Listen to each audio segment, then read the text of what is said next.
sigwa sanundili moti Mulungu ndi mwana wake anachiti chito analenga tambo ziko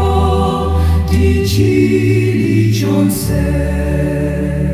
mau wake anaanza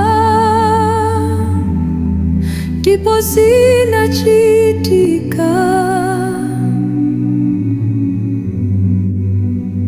patsiku la chisanu ndi chiwiri anapuma wokondwa Sabata linaikidwa chifukwa cha munthu osati munthu chifukwa cha Sabata ndipo mwana wa Mulungu ali ambuye wa Sabata patsiku la chisanu ndi chiwiri anayenda ndi munthu munda mwa Edeni mtima wake unachoka kunjito yolenga ichiyanjano choyera chinamveka chosata Sabata linaikidwa chifukwa cha munthu osati munthu chifukwa cha Sabata ndipo mwana wa Mulungu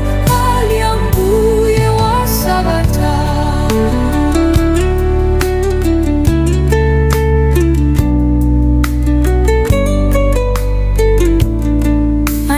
anamaliza ntchito patsiku la chisanu ndi chiwiri napuma mwa mtendere mwa ulemerero woyera nadalitsa tsiku limeneli nalipatula pakuti mwa iye ntchito zonse zinatha Sabata linaikidwa chifukwa cha munthu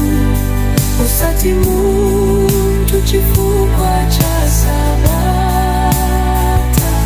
ndipo mwana wa Mulungu ali ambuye wa Sabata lero tikupeza pumulo mwa Khristu mwa iye muli madalitso uzimu wonse malo akumwamba mwa chisomo